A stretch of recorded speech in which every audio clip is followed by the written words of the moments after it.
परम सन्मानियो गुरु रू गुरु खालसा साध संगत जी।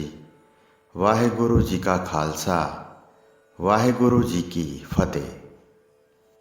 मनुखी जीवन विच सदा तब्दीलियां आउंदियां रहिंदियां हन। ਉਹ ਤਬਦੀਲੀਆਂ ਕਿਸੇ ਨਾ ਕਿਸੇ ਘਟਨਾ ਤੋਂ ਹੁੰਦੀਆਂ ਹਨ ਤੇ ਜੀਵਨ ਬਦਲ ਕੇ ਰੱਖ ਦਿੰਦੀਆਂ ਹਨ। ਭਗਤ ਸਧਨਾ ਕਸਾਈ ਸੀ ਪਰ ਭਗਤ ਬਣ ਗਿਆ। ਭਗਤ ਸਧਨਾ ਜੀ ਦੇ ਮਾਂ-ਬਾਪ ਦੇ ਨਾਮ ਦਾ ਪਤਾ ਕੁਝ ਨਹੀਂ ਮਿਲਦਾ, ਪਰ ਕਰਮ ਕਸਾਈ ਦਾ ਸੀ। ਹੈਦਰਾਬਾਦ ਸਿੰਧ ਵਿੱਚ ਭਗਤ ਸਧਨਾ ਜੀ ਦਾ ਜਨਮ ਹੋਇਆ ਤੇ ਉਸੇ ਨਗਰ ਵਿੱਚ ਹੀ ਰਹਿੰਦੇ ਸਨ।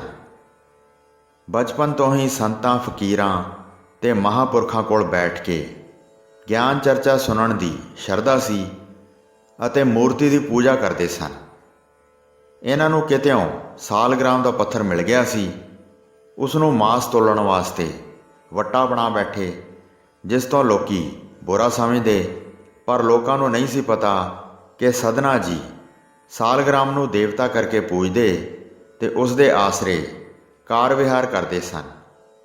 ਉਹ ਤਾਂ ਸਾਲਗ੍ਰਾਮ ਕੋਲੋਂ ਲਾਭ ਉਠਾਉਂਦੇ ਸਨ ਤੇ ਉਹ ਉਹਨਾਂ ਦਾ ਜੀਵਨ ਆਸਰਾ ਸੀ। ਹਿੰਦੂ ਸੰਤਾਂ ਪੰਡਤਾਂ ਵਿੱਚ ਬਹੁਤ ਚਰਚਾ ਸੀ ਕਿ ਸਧਨਾ ਕਸਾਈ ਸਾਲਗ੍ਰਾਮ ਨਾਲ ਮਾਸ ਕਿਉਂ ਤੋਲਦਾ ਹੈ। ਇੱਕ ਦਿਨ ਇੱਕ ਸੰਤ ਸਧਨਾ ਜੀ ਦੀ ਦੁਕਾਨ ਉੱਤੇ ਪੁੱਜਾ ਤੇ ਬੇਨਤੀ ਕੀਤੀ, ਹੇ ਸਧਨੇ, ਇਹ ਕਾਲਾ ਪੱਥਰ ਮੈਨੂੰ ਦੇ ਦੇ, ਮੈਂ ਇਸ ਦੀ ਪੂਜਾ ਕਰਿਆ ਕਰੂੰਗਾ।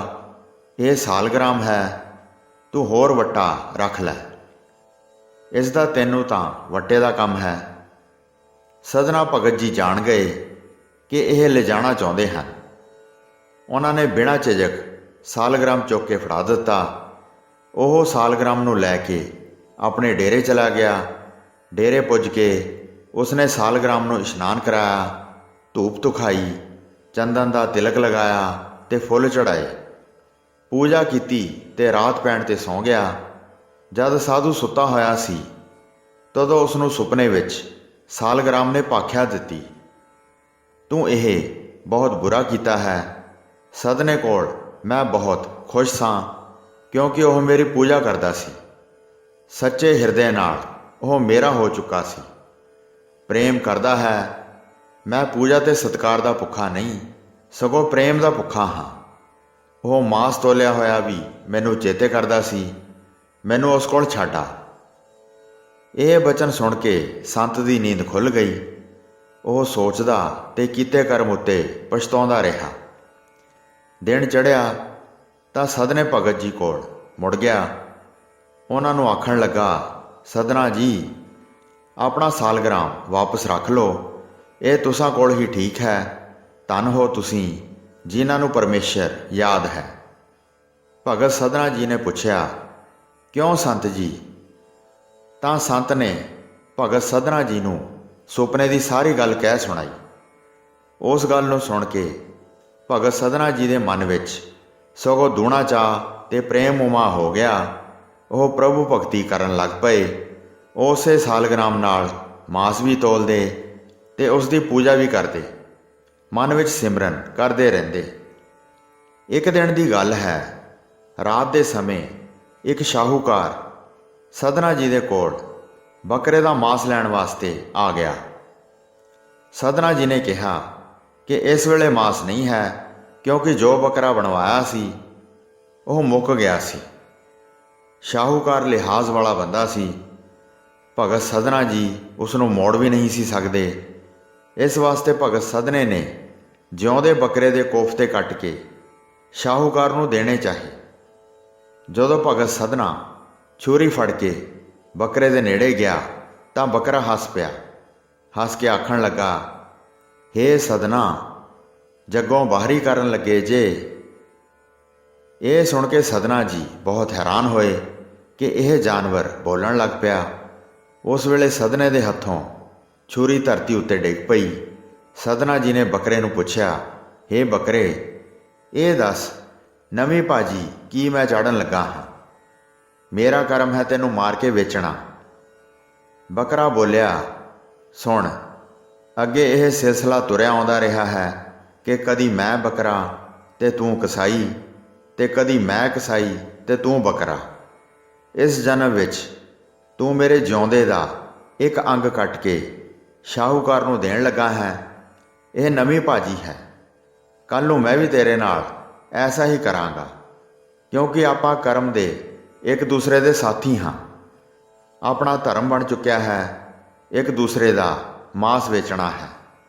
ਬੱਕਰੇ ਦੀ ਭਾਖਿਆ ਨੇ ਭਗਤ ਸਧਨੇ ਨੂੰ ਗਿਆਨ ਕਰਾ ਦਿੱਤਾ। ਉਸ ਦਿਨ ਤਾਂ ਉਹਨੇ ਸ਼ਾਹੂਕਾਰ ਨੂੰ ਸਾਫ਼ ਜਵਾਬ ਦੇ ਦਿੱਤਾ ਤੇ ਅਗਲੇ ਭਲਕ ਮਾਸ ਵੇਚਣ ਦਾ ਧੰਦਾ ਵੀ ਛੱਡ ਦਿੱਤਾ ਤੇ ਭਗਤ ਸਧਨਾ ਭਜਨ ਕਰਨ ਲੱਗ ਪਿਆ। ਭਗਤ ਸਧਨਾ ਜੀ ਨੂੰ ਜਦੋਂ ਪੂਰਨ ਗਿਆਨ ਹੋ ਗਿਆ ਕਿ ਪ੍ਰਭੂ ਨਾਮ ਜਪਣ ਵਿੱਚ ਹੀ ਭਲਾ ਹੈ, ਤਾਂ ਉਹ ਪੁਰਖੋਤਮ ਜੀ ਦੇ ਦਰਸ਼ਨਾਂ ਵਾਸਤੇ ਜਗਨਨਾਥਪੁਰੀ ਦੀ ਯਾਤਰਾ ਵਾਸਤੇ ਸਿੰਧ ਵੱਲੋਂ ਚੱਲ ਪਿਆ। ਜਗਨਨਾਥਪੁਰੀ ਸ਼ਹਿਰ ਅਪੜਨ ਤੋਂ ਇੱਕ ਪੜਾਅ ਉਰੇ ਹੀ ਉਸ ਨੂੰ ਰਾਤ ਪੈ ਗਈ। ਉਸਨੇ ਸੋਚਿਆ ਕਿਸੇ ਗ੍ਰਸਤੀ ਦੇ ਘਰੋਂ ਭੋਜਨ ਮੰਗ ਕੇ ਖਾ ਲਵਾਂ ਤੇ ਰਾਤ ਕਿਤੇ ਕੱਟ ਲਵਾਂ, ਮੁੜ ਅੱਗੇ ਤੁਰਾਂਗਾ। ਇੱਕ ਘਰ ਦੇ ਬੂਹੇ ਅੱਗੇ ਖਲੋ ਕੇ ਭਗਤ ਸਧਨੇ ਨੇ ਆਵਾਜ਼ ਦਿੱਤੀ। ਉਸ ਘਰ ਵਿੱਚ ਦੋ ਜੀ ਰਹਿੰਦੇ ਸਨ। ਇਸਤਰੀ ਦੀ ਉਮਰ 20-22 ਸਾਲ ਵਿਚਾਲੇ ਸੀ। ਉਹ ਬਹੁਤ ਸੁੰਦਰ ਤੇ ਜਵਾਨ ਸੀ। ਉਸ ਦਾ ਪਤੀ ਕੋਝਾ ਤੇ ਰੋਗੀ ਸੀ। ਉਸ ਸੁੰਦਰੀ ਨੇ ਜਦੋਂ ਸਧਨਾ ਜੀ ਨੂੰ ਦੇਖਿਆ ਤਾਂ ਅੱਗੇ ਸੱਦ ਲਿਆ। ਬੜੀ ਨਿਮਰਤਾ ਤੇ ਪ੍ਰੇਮਮਈ ਲਹਿਜੇ ਵਿੱਚ ਬੋਲੀ, ਅੰਦਰ ਆਈਏ, ਗ੍ਰਹਿ ਪਵਿੱਤਰ ਕਰੀਏ। ਧੰਨ ਭਾਗ ਸਾਡੇ ਜੇ ਆਪ ਆਏ ਹੋ, ਭਗਵਾਨ ਆਏ ਹੋ। ਭੋਜਨ ਛਕੋ, ਬਿਸਤਰਾ ਮੰਜਾ ਲੈ ਕੇ ਆਰਾਮ ਕਰੋ, ਮੈਂ ਸੇਵਾ ਕਰ ਲਵਾਂ। ਉਸ ਦੀ ਇਹ ਸ਼ਰਧਾ ਦੇਖ ਕੇ ਸਧਨਾ ਜੀ ਉਹਦੇ ਵਿਹੜੇ ਵਿੱਚ ਪੁੱਜ ਗਏ ਤੇ ਮੰਜੇ ਉੱਤੇ ਬੈਠ ਗਏ। ਉਸ ਮੁਟਿਆਰ ਇਸਤਰੀ ਨੇ ਬੜੇ ਚਾਅ ਤੇ ਸ਼ਰਧਾ ਨਾਲ ਭੋਜਨ ਤਿਆਰ ਕੀਤਾ।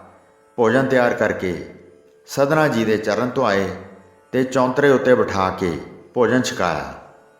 ਜਿੰਨਾ ਚਿਰ ਸਧਨਾ ਜੀ ਭੋਜਨ ਕਰਦੇ ਰਹੇ, ਓਨਾ ਚਿਰ ਉਹ ਇਸਤਰੀ ਪੱਖਾ ਝੱਲਦੀ ਰਹੀ, ਉਸੇ ਤਰ੍ਹਾਂ ਜਿਵੇਂ ਪਤੀ ਨੂੰ ਇਸਤਰੀ ਪੱਖਾ ਝੱਲਦੀ ਹੈ। ਨਾਲ ਪ੍ਰੇਮ ਭਰੀਆਂ ਮਿੱਠੀਆਂ ਗੱਲਾਂ ਰਾਹੀਂ ਪੁੱਛਦੀ ਰਹੀ ਕਿ ਸਧਨਾ ਜੀ ਕਿੱਥੋਂ ਆਏ ਹਨ ਤੇ ਕਿੱਥੇ ਜਾ ਰਹੇ ਹਨ ਤੇ ਕਿਉਂ ਸਾਧੂ ਹੋਏ ਹਨ। ਜਦੋਂ ਪ੍ਰਸ਼ਾਦ ਛਕ ਚੁੱਕੇ ਤਾਂ ਉਸ ਮੁਟਿਆਰ ਨੇ ਸਧਨਾ ਜੀ ਨੂੰ ਚੰਗਾ ਬਿਸਤਰਾ ਵਿਛਾ ਕੇ ਰਾਤ ਕੱਟਣ ਵਾਸਤੇ ਬੇਨਤੀ ਕੀਤੀ। ਉਸ ਬੇਨਤੀ ਨੂੰ ਸਧਨਾ ਜੀ ਨੇ ਪ੍ਰਵਾਨ ਕਰ ਲਿਆ। ਪ੍ਰਭੂ ਨਾਮ ਦਾ ਸਿਮਰਨ ਕਰਦੇ ਹੋਏ ਭਗਤ ਜੀ ਸੌਂ ਗਏ।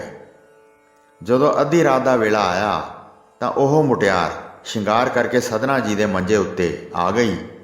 ਉਸ ਦੇ ਹਿਰਦੇ ਵਿੱਚ ਵਾਸ਼ਨਾ ਮੰਦੀ ਸੀ। ਕਾਮ ਨੇ ਉਹਦੇ ਖੂਨ ਨੂੰ ਉਬਾਲ ਦਿੱਤਾ ਸੀ। ਉਹ ਅੰਨੀ ਹੋਈ ਹੋਈ ਸੀ। ਉਸ ਦਾ ਇਹ ਪਾਗਲਾਂ ਵਾਲਾ ਵਤੀਰਾ ਦੇਖ ਕੇ ਸਧਨਾ ਜੀ ਨੇ ਕਿਹਾ, ਭੈਣ, ਆਪ ਮੇਰੇ ਕੋਲੋਂ ਜਾਈਏ। ਹਰ ਇਸਤਰੀ ਨੂੰ ਪਤੀਵ੍ਰਤਾ ਰਹਿਣਾ ਚਾਹੀਦਾ ਹੈ। ਮੈਂ ਅੱਗੇ ਹੀ ਪਾਪਾਂ ਦੇ ਕਾਰਨ ਦਰ ਬਦਰ ਫਿਰਦਾ ਹਾਂ। ਮੈਨੂੰ ਹੋਰ ਪਾਪਾਂ ਦਾ ਭਾਗੀ ਨਾ ਬਣਾ। ਜਾ, ਤੂੰ ਮੇਰੀ ਭੈਣ ਹੈ। ਉਸ ਇਸਤਰੀ ਦੀ ਪੁੱਠੀ ਮਤ ਵਾਸ਼ਨਾ ਦੇ ਮੰਦ ਕਾਰਨ ਉਸਨੇ ਪੁੱਠਾ ਸੋਚਿਆ ਸੀ। ਉਸਨੇ ਖਿਆਲ ਕੀਤਾ ਕਿ ਸ਼ਾਇਦ ਸੰਤ ਉਹਦੇ ਪਤੀ ਕੋਲੋਂ ਡਰਦਾ ਹੈ। ਉਹ ਪਿੱਛੇ ਮੁੜੀ ਤੇ 10 ਕੁ ਮਿੰਟਾਂ ਪਿੱਛੋਂ ਆਪਣੇ ਪਤੀ ਦਾ ਸਿਰ ਵੱਢ ਕੇ ਸਧਨਾ ਜੀ ਦੇ ਕੋਲ ਆ ਗਈ। ਸਧਨਾ ਜੀ ਨੂੰ ਆਪਣੇ ਪਤੀ ਦਾ ਸਿਰ ਦਿਖਾਲ ਕੇ ਬੋਲੀ, ਹੇ ਪਿਆਰੇ, ਜੇ ਤੈਨੂੰ ਮੇਰੇ ਪਤੀ ਦਾ ਭੈ ਸੀ ਤਾਂ ਇਹ ਲੈ ਉਸ ਦਾ ਸਿਰ। ਮੈਂ ਉਸ ਨੂੰ ਪਤੀ ਨਹੀਂ ਸੀ ਮੰਨਦੀ। ਮੇਰੇ ਮਾਂ-ਬਾਪ ਨੇ ਮੱਲੋ ਮੱਲੀ ਮੇਰਾ ਵਿਆਹ ਕਰ ਦਿੱਤਾ। ਇਹ ਨਿਕੰਮਾ ਸੀ, ਰੋਗੀ ਸੀ, ਇਸ ਨੂੰ ਮਰਨਾ ਹੀ ਚਾਹੀਦਾ ਸੀ। ਹੁਣ ਮੈਂ ਆਪ ਨੂੰ ਪਤੀ ਮੰਨਦੀ ਹਾਂ। ਮੇਰੇ ਨਾਲ ਪਿਆਰ ਕਰੋ, ਮੈਨੂੰ ਆਪਣੀ ਬਣਾਓ ਤੇ ਮੇਰੀ ਜਵਾਨੀ ਦੇ ਨਸ਼ੇ ਨੂੰ ਲੁੱਟੋ। ਛੱਡੋ ਸਾਰੀਆਂ ਝਿਜਕਾਂ। ਮੈਂ ਆਪ ਨਾਲ ਸੰਤਨੀ ਹੋ ਕੇ ਫਿਰਾਂਗੀ। ਜੀਵਨ ਵਿੱਚ ਭੋਗ ਹੀ ਤਾਂ ਸਭ ਕੁਝ ਹੈ। ਸਧਨਾ ਜੀ ਉਹਦੀਆਂ ਸਾਰੀਆਂ ਗੱਲਾਂ ਨੂੰ ਸੁਣਦੇ ਰਹੇ।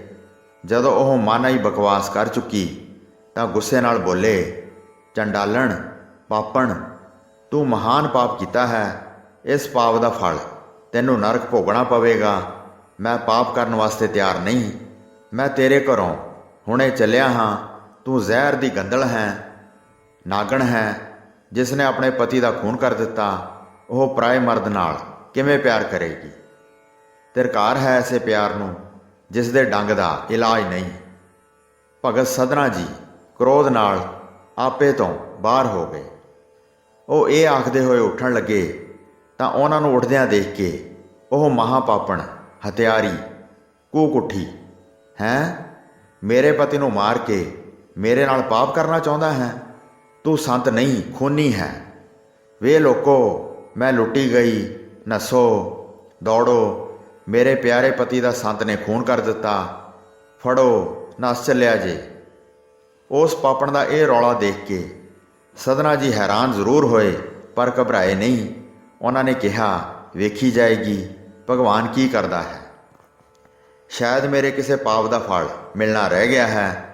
ਜੋ ਮੈਂ ਇਸ ਕਲ ਜੋਗਣ ਦੇ ਘਰ ਰਾਤ ਕੱਟਣ ਵਾਸਤੇ ਰਹਿ ਪਿਆ, ਇਹ ਪ੍ਰਭੂ ਦੀ ਹੀ ਖੇਡ ਹੈ। ਇਸਤਰੀ ਦਾ ਰੌਲਾ ਸੁਣ ਕੇ ਲੋਕ ਆ ਗਏ। ਉਸ ਦੀ ਗੱਲ ਸੁਣ ਕੇ ਉਹਨਾਂ ਨੇ ਸਧਨਾ ਜੀ ਨੂੰ ਘੇਰ ਲਿਆ ਤੇ ਫੜ ਕੇ ਹਾਕਮ ਕੋਲ ਜਾ ਪੇਸ਼ ਕੀਤਾ। ਹਾਕਮ ਉਹੋ ਜਿਹਾ ਸੀ, ਉਸਨੇ ਝੱਟ ਸਧਨਾ ਜੀ ਦੇ ਹੱਥ ਕੱਟ ਦੇਣ ਦਾ ਹੁਕਮ ਦਿੱਤਾ।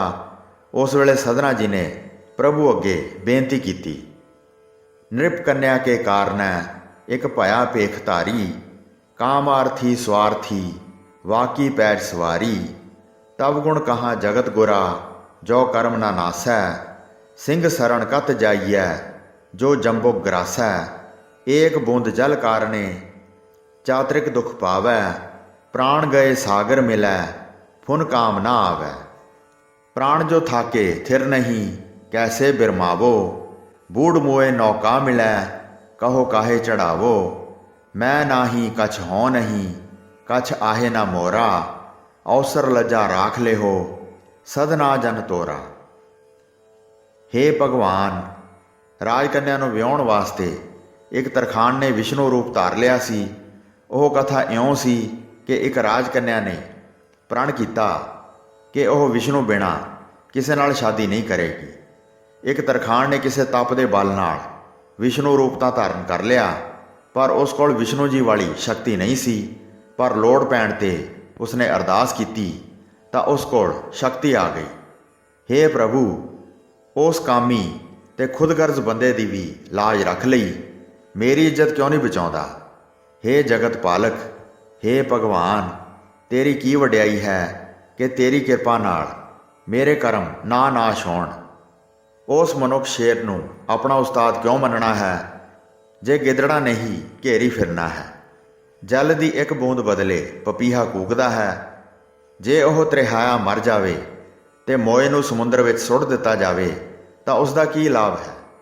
ਪ੍ਰਭੂ, ਮੇਰੇ ਨੈਣ ਪ੍ਰਾਣ ਕੰਮ ਨਹੀਂ ਕਰਦੇ, ਦਿਲ ਧੜਕ ਰਿਹਾ ਹੈ, ਮੈਂ ਇਹਨਾਂ ਨੂੰ ਕਿਵੇਂ ਆਸਰਾ ਦੇਵਾਂ?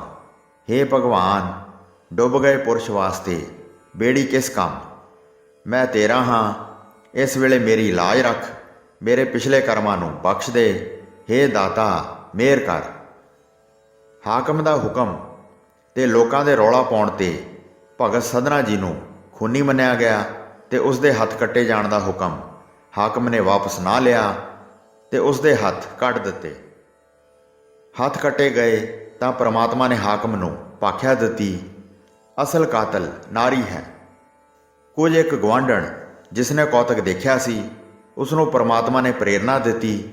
ਉਹ ਰੌਲਾ ਪਾਉਣ ਲੱਗੀ, ਸੰਤ ਨੂੰ ਐਵੇਂ ਹੀ ਮਰਵਾ ਦਿੱਤਾ। ਚੰਚਲ ਹਾਰੀ ਨੇ ਸਾਰਾ ਕਾਰਾ ਤਾਂ ਆਪ ਕੀਤਾ ਹੈ, ਅਸਲ ਖੂਨਣ ਇਹ ਹੈ। ਲੋਕ ਉਸ ਨੂੰ ਫੜ ਕੇ ਲੈ ਗਏ ਤੇ ਜਾ ਕੇ ਹਾਕਮ ਦੇ ਪੇਸ਼ ਕੀਤਾ। ਹਾਕਮ ਨੇ ਉਸ ਇਸਤਰੀ ਨੂੰ ਧਰਤੀ ਵਿੱਚ ਗੱਡ ਕੇ ਮਰਵਾ ਦਿੱਤਾ।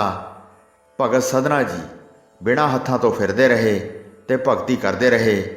ਭਗਤ ਸਧਨਾ ਜੀ ਰਿੱਧੀਆਂ ਸਿੱਧੀਆਂ ਦੇ ਮਾਲਕ ਸਨ ਤੇ ਉਹਨਾਂ ਦੀ ਸਮਾਧ ਸਰਹੰਦ ਵਿੱਚ ਹੈ, ਜੋ ਕਿ ਅੱਜ ਵੀ ਖੰਡਰ ਰੂਪ ਵਿੱਚ ਸੁਸ਼ੋਭਿਤ ਹੈ। ਕਈਆਂ ਸਾਖੀਆਂ ਵਿੱਚ ਇਹ ਵੀ ਆਉਂਦਾ ਹੈ ਕਿ ਭਗਤ ਸਧਨਾ ਜੀ ਦੇ ਭਗਤੀ ਦੇ ਪ੍ਰਤਾਪ ਕਾਰਨ ਉਹਨਾਂ ਦੀਆਂ ਬਾਹਾਂ ਮੁੜ ਵਾਪਸ ਆ ਗਈਆਂ। ਹੋਈਆਂ ਭੁੱਲਾਂ ਚੁੱਕਾਂ ਦੀ ਖਿਮਾ ਬਖਸ਼ਣੀ ਜੀ। ਦਾਸ ਨੂੰ ਆਗਿਆ ਦਿਓ। ਵਾਹਿਗੁਰੂ ਜੀ ਕਾ ਖਾਲਸਾ, ਵਾਹਿਗੁਰੂ ਜੀ ਕੀ ਫਤਿਹ।